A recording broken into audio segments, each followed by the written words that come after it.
initially. And now we are into big-time gaming, B2B, and recently we have launched a digital bank with Standard Chartered collaboration. Over to you, Rishi.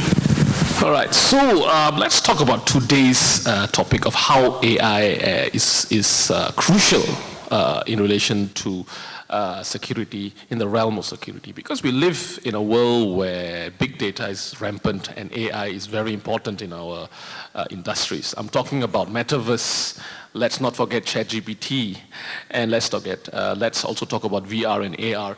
When we're looking at all of this, one of the fundamental aspects is AI. It's governing the way that we invest. It's governing the way that we work. It's even governing the way that we do Google searches and other aspects of our businesses. So I think, first of all, let's look at from a leadership point of view. How should cybersecurity be a priority for executive leadership, and how executive leadership should engage cybersecurity in respect of their runnings of an organization? Guys? Yeah, can I start first? Okay. I think that's a very good question, because I think the topics, I think that the earlier speakers before the breaks spoke about digital security, and AI is one of the digital transformation, and with that you need digital security, and AI is one of the emerging technology that is being considered and being used by organizations for their competitive advantage, to improve their productivity processes. So I come from more on the operational technology background, non-financial services. And even in that legacy kind of environment, organizations are talking about transforming, digital transformation, like your oil and gas, your power plants, things that uses very old technology, they are transforming, and they are also looking at using emerging technology like AI to control, to automate their processes so that there's a better return on investments. And CEOs, management teams like that, because the moment you speak about investments and you have a good return on investments, and you justify that by saying how much the return on investments, whether in terms of monetary gains or by lowering costs or improving productivity. So all the roads leads to financial performance, right? Increased financial performance. And I think we have to take one step back, because we are looking at using some unknown technology. Who knows what is in the AI that you put in the algorithm to control the operations of the, say, power plant or power grid. So how safe and secure is that technology? But again, this conundrum, because while management wants to move ahead with using technology, security folks, risk folks, they are looking at how to secure that technology, and probably it's a bit imbalanced, because the technology moves faster than security. So with that, I hand over to Amit for his comments. Thank you. Interesting thoughts. But Rishi, a very loaded question to begin with. Quite a few aspects, if you look at it. AI definitely is a way to move forward in future. Would definitely impact our lives, or whatever we do, some way or the other form, AI would come into our world. That we can't negate. Now, coming on to how we can make cybersecurity a priority for our senior executives, I think 2-3 things, which everybody, I think, is doing, but then we struggle, given that this board focus is more on finance, or they have different priorities. One that probably what we as a senior leaders need to learn or educate our board is on the business acumen. Instead of speaking probably a technical language, apologies if I'm saying this, it's all technical world in cybersecurity, but it has to be translated. Given if you're reading all the studies, the attention span at that level is reducing day by day. So probably in the next 15 seconds, they want to understand how it impacts to business. And based on that, the interest will be generated and more informed decisions can be taken. So one effort from our side to speak the business acumen language to the senior leaders or the board members. Second, they also need to understand that IT is being an enabler. Security is also going to be the one pillar where they need to focus. A lot of companies have already advanced in that stage. Some are doing it. And probably the way the sophisticated threats are evolving, people who are not there, they will reach there. So they will learn the hard way. But I think it's a mix and match of both. If we can create a balance, can let our engineering teams or people who come from the development background pass a constant message that, yes, we will bring toll gates, but it's an enabler in the end to be looked at. It's not a bottleneck. So these are the main 3 points probably I'll summarize with. And over to you, Rishi. Yeah, I can just, sorry. Yeah. So I think in terms of this, let's look at another practical aspect of this. Like when we're talking about AI and automation, now there's been like some vital technologies that has developed as a result of use of AI and all that. So let me know what are the kinds of practical use cases that when you talk about using of AI and automation to combat incident and breach threat in terms of cybersecurity, and also how can MNCs and management utilize and leverage on such technologies to boost their security portfolio? Yeah, I think one of the use cases which I come across is to detect, anomalies in the shop floor production plant. We know that for enterprise IT, there are a lot of tools out there that are able to do this, but for the production systems, industrial control systems, which are more, I think, separated from enterprise IT, the tools are there, vendors are pushing it, but whether it's the relevant tool. So I think one of the use cases is to, install it within your operating environments, just like Nirupan, the scientist, our first speaker spoke about, the use of sensors to sense, the environment within the operating plant, whether it's the factory, shop floor, or the power plant, or the water plant, so that you are able to collect the data. So we talk about data, and also, from there we can analyze the data, because if you don't have the data, you cannot do anything. You cannot understand what is going on. For enterprise IT, yes, they do collect logs, security logs, they pipe into the SIM. But for the legacy outdated systems, I wouldn't say outdated, but they are really old systems, you need to have that kind of data collection to make sense of what is happening. To prevent 2 things. Cyber security incidents where it's intentional. The secondly is unintentional behavior from employees where probably they, from lack of knowledge, or they did something that they are not supposed to, that is out of alignment with their processes. So you are able to collect it and address it. So Nirupan spoke about predictive maintenance, which I am very familiar, because coming from working in industrial companies, yes, you put in the wind turbine or the engines, and there are many, many sensors in there. So these days, they monitor it. If anything goes wrong, then you feed back to the engineer, to the O&M department to actually look into it.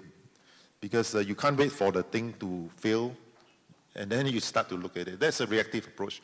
So using data analytics to foster a more proactive approach. I see. All right. Amit?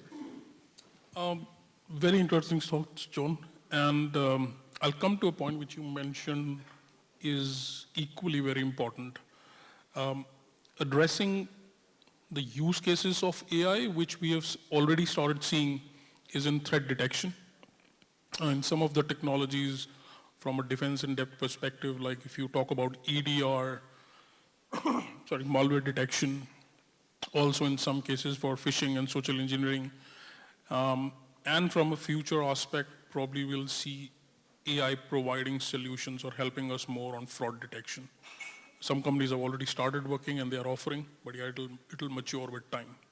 So those are the AI use cases that I can think of, or I'm working in the area where we are using some AI solutions.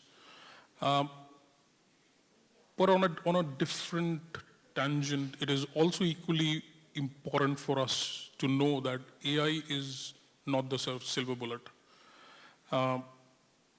Apologies if I'm hurting anybody's sentiments. Yes, we are moving forward. We should look at AI, but we should also understand what is the use case we have with us. So from an end-to-end perspective, we need to understand what John touched base a little bit, how the logs are generating, how those logs make sense, what use cases I can put in to get the predictive analysis or faster turnaround to my false positive, true positives.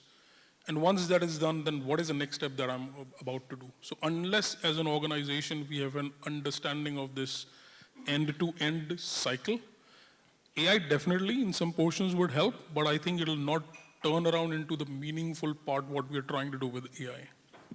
And I think, I mean, you brought a very good point about use cases, because when you are justifying to management, senior management, of the use of a technology, because we need investments, right? So the use case would help us to build a business case for approval from the organizations, from senior management. And senior management like that because they like to hear the return on investments.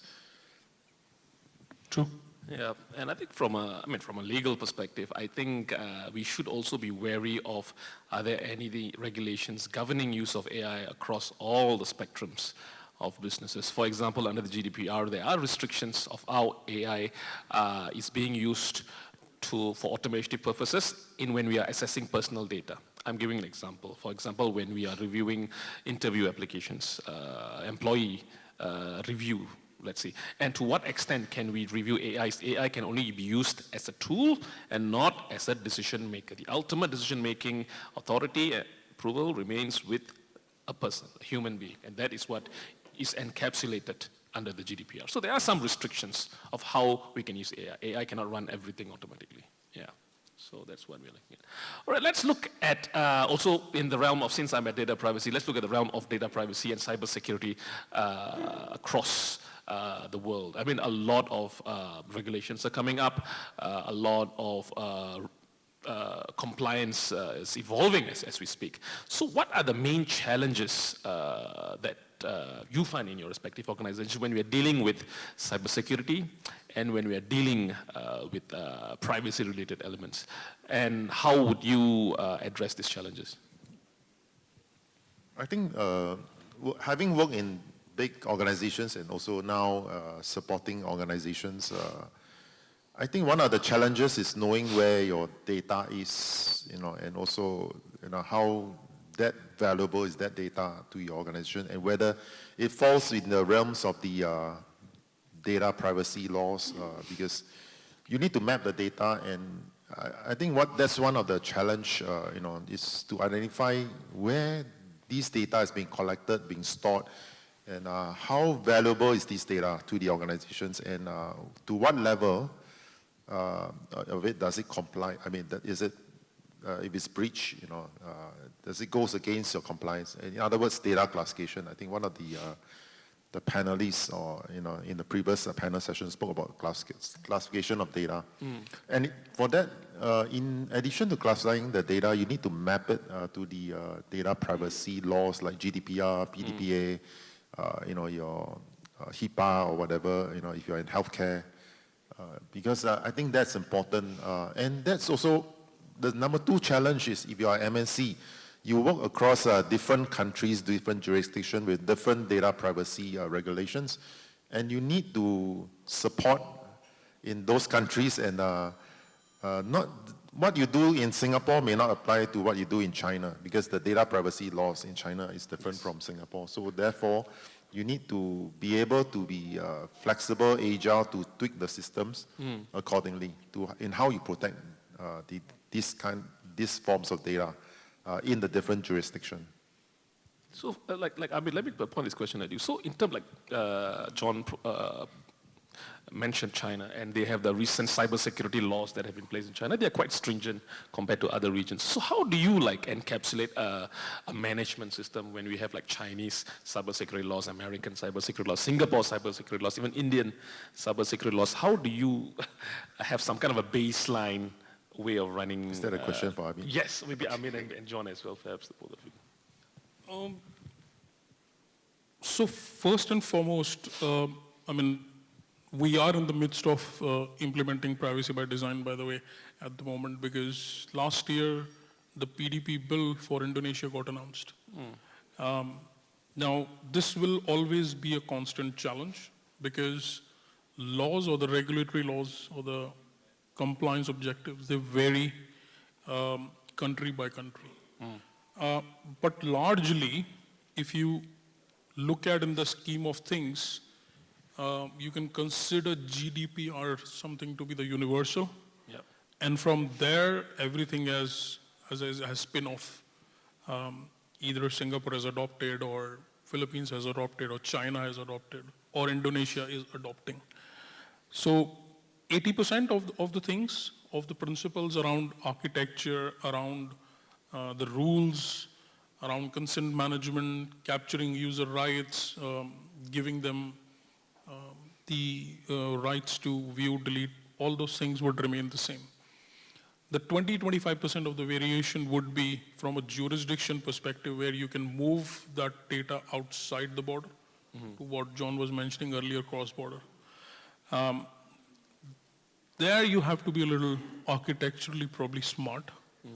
You will have to think through from a cloud adoption as well, that what part you want to go fully cloud, you want to have a separate instance for a certain country, or you want to keep your client data separate and the transactional data separate. How would you bridge that gap?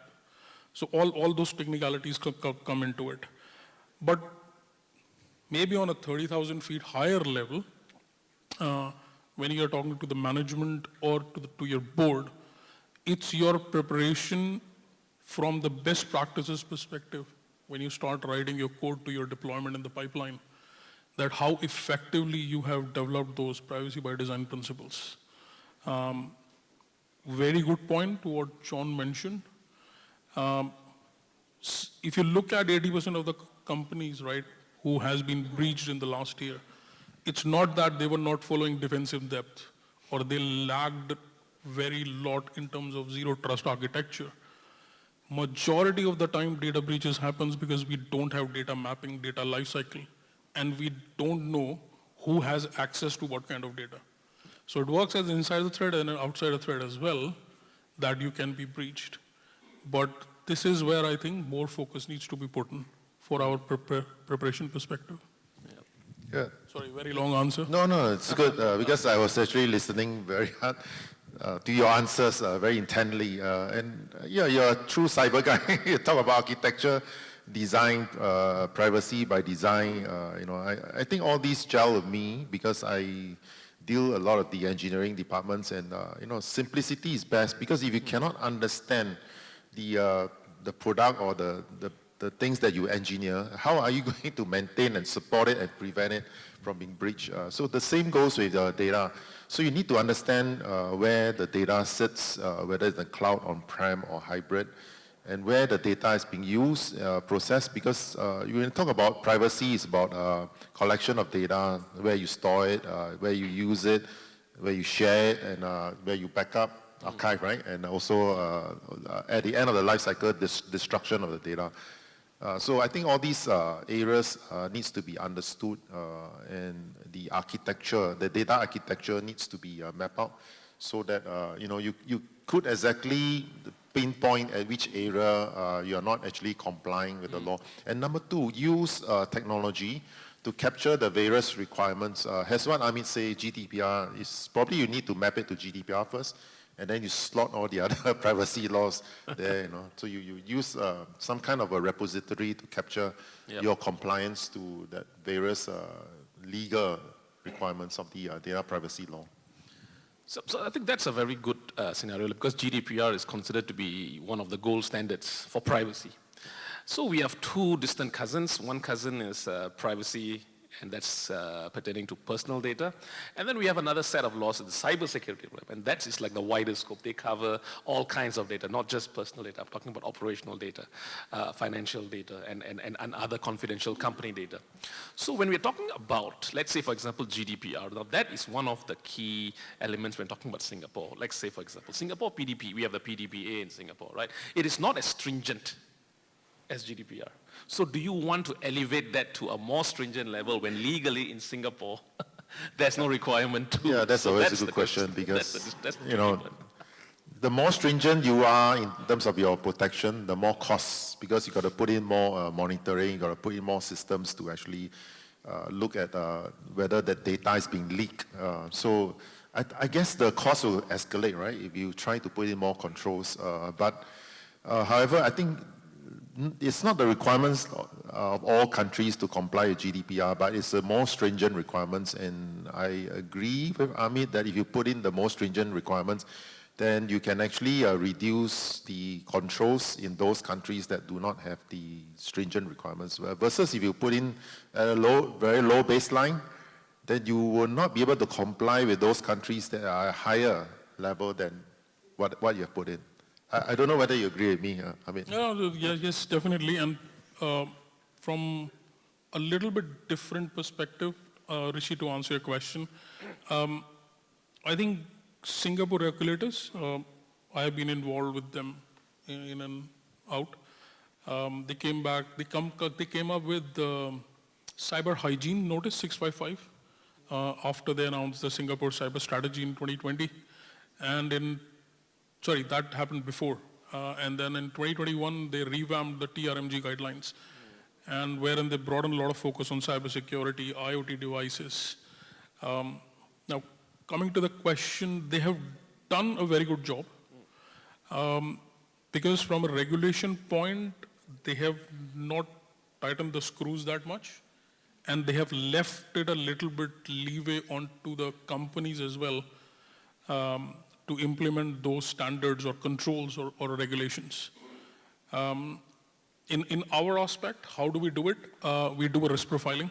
I think that answers a lot of questions around regulatory compliance because that helps us define into what depth we need to go, what scope to consider, and when we respond to a regulator saying we are compliant or not, that is a baseline for us.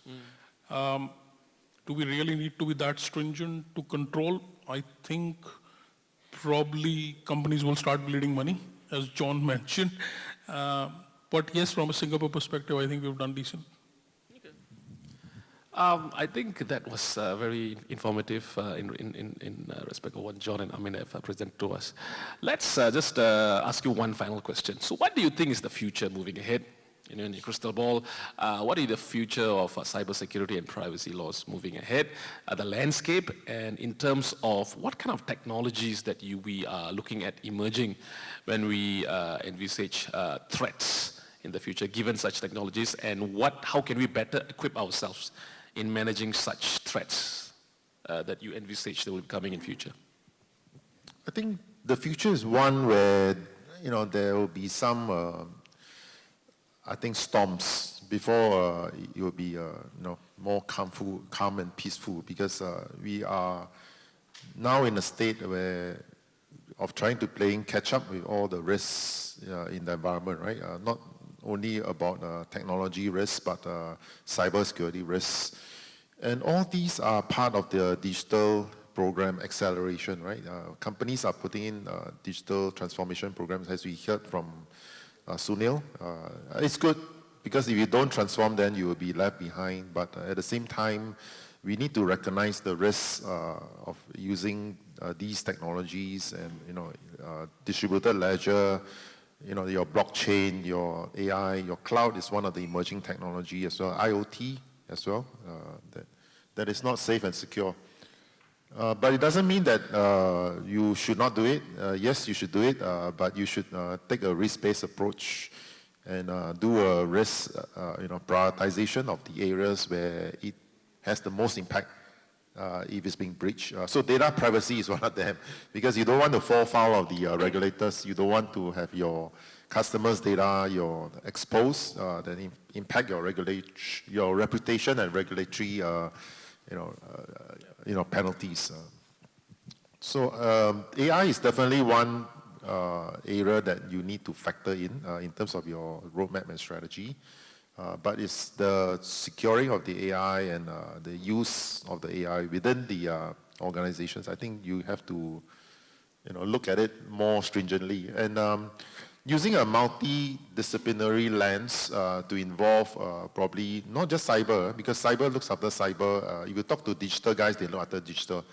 They are not really care about whether it's safe or secure, but they want that business to leverage on digital, that digital journey. But looking at different departments, bringing your legal, your HR, your business, your risk department, of course your cybersecurity department, to look at the problem, right? From a multidisciplinary approach, and to look at the risks, and then to whether do you have the necessary safeguards or controls to prevent the risk from happening. Yeah, Amit, over to you. Into the future, so if you ask a CISO that, probably 80% of the CISOs would answer that it's not the fear of known, but it's the fear of unknown that keeps them awake at night. I think that will continue because the sophisticated threats would continue to evolve as technology evolves, as new technology get introduced. So we have to live in that world. What we can do or contribute, all the technologies that John touched on, make good use of AI, all the threat detection tools, but keeping it simple on a high level. From an industry perspective, I believe we need a forum. A frank forum may not be a public forum, but a closed or private forum where all the CISOs can participate, and they can share.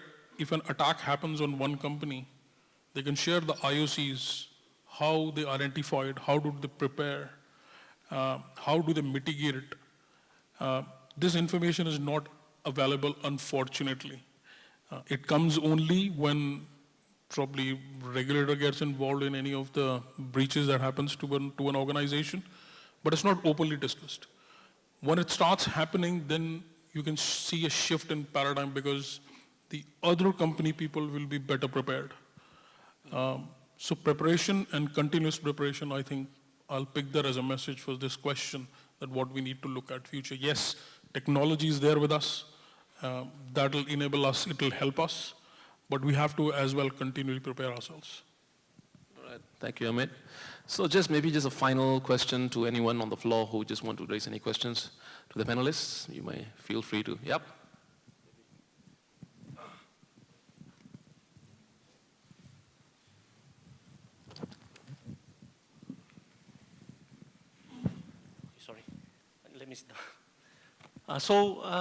I would like to ask about the emerging technologies, basically. So, what is your view of a combination of IoT, AI, and DLT, basically as a cybersecurity, information security solution? Or are you aware of any kind of solution right now using this technology?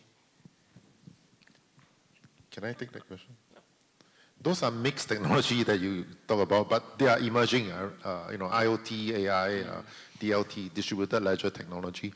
And I think I go back to my statement about use case, business case. It all starts from the use case or the use for the business before you implement a technology. So technology is not just for technology, but it's technology for the business, and then we need to secure the technology. So like AI, for example, distributed ledger technology, if you deal a lot with the external parties, contracts, smart contracts, probably you can, look at this kind of technology. So it's not just about having DLT to secure all your data in your environment. Then it becomes so difficult to get access to retrieve the data. Because I think one of the panelists spoke about the ease of use, because in digital transformation, you want the processes to be easy, to be flowing, so that you can actually be much better than what you are currently having. So I hope I've answered your question. Yeah. The reason I'm asking is basically we are looking into this kind of trying to do a proof of concept for this kind of combination technologies. We are looking at the third generation DLT. You know, most blockchains, almost all are in the first and second generation DLT. We are looking at a technology that is non-blockchain, like DAG, if you are familiar with directed acyclic graph, that kind of technologies where it addresses the issues of scalability, issues of blockchain technology. So these are things, that's why I asked whether, are you aware of any kind of solution? So we were interested to look into those kind of any existing or ongoing solutions or initiatives related to this.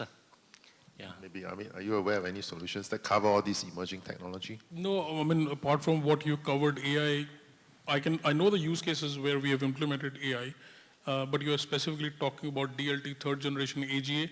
I have not come across any use case such into the cybersecurity field that is implemented. I'm not sure whether you're aware there's one technology called IOTA. IOTA is actually a cryptocurrency DLT that is designed for Internet of Things, basically. And it's still in development right now, and basically it is one of the, I think, the best technologies that we have actually so far studied that's better than all blockchains, basically, in terms of implementation. It's all for IoT and non-IoT. So this is one of the solutions. That's why we want to talk to people like our friend here. So basically, whether we can explore these kind of technologies.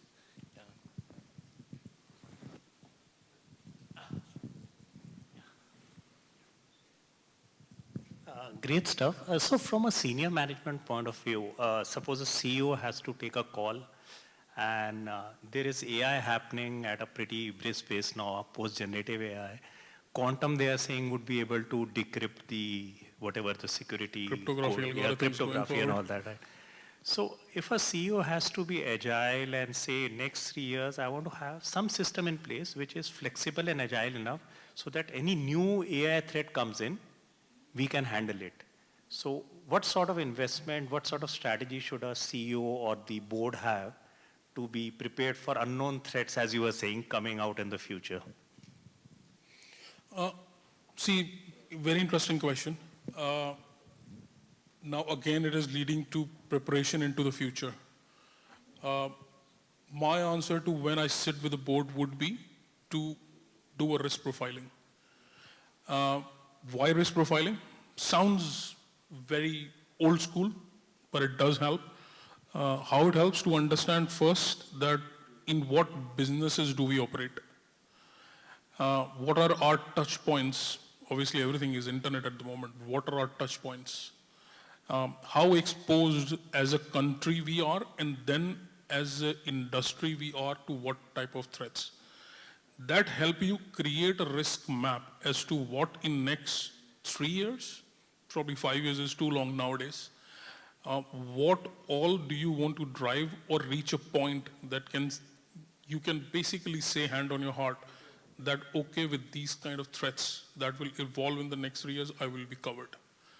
Now coming on to the agile part of, it's simply the product adoption that a company would have to do. Obviously, you are dependent upon the various technology partners who are selling those, maybe in the field of malware protection or in threat detection or in automated incident response. And similarly for quantum, I think it's evolving. It has yet to reach, but what purpose or business value a quantum would do inside an organization still needs to be there. Agile, what you can bring in is the monitoring aspect or the quick aspects where you are still doing things manually, probably you can automate. You can create informative enough dashboards or reports to the people from an inclination. For example, in my board, a CEO sits, a CFO sits, a COO sits. They probably have an angle of finance. CIO sits. He wants to understand on the technology, what is my end-of-life exposure? What is covered? What is not covered? where I'm spending more, where I can make less. So from that aspects, I think a training session to the specific needs of the board members and also report catering to the specific needs of those individual board members would help. Collectively, it will be one, the message will be one, definitely. But I think on those aspects, we can design the strategy. Yeah, I think I want to add in to your point, Amit.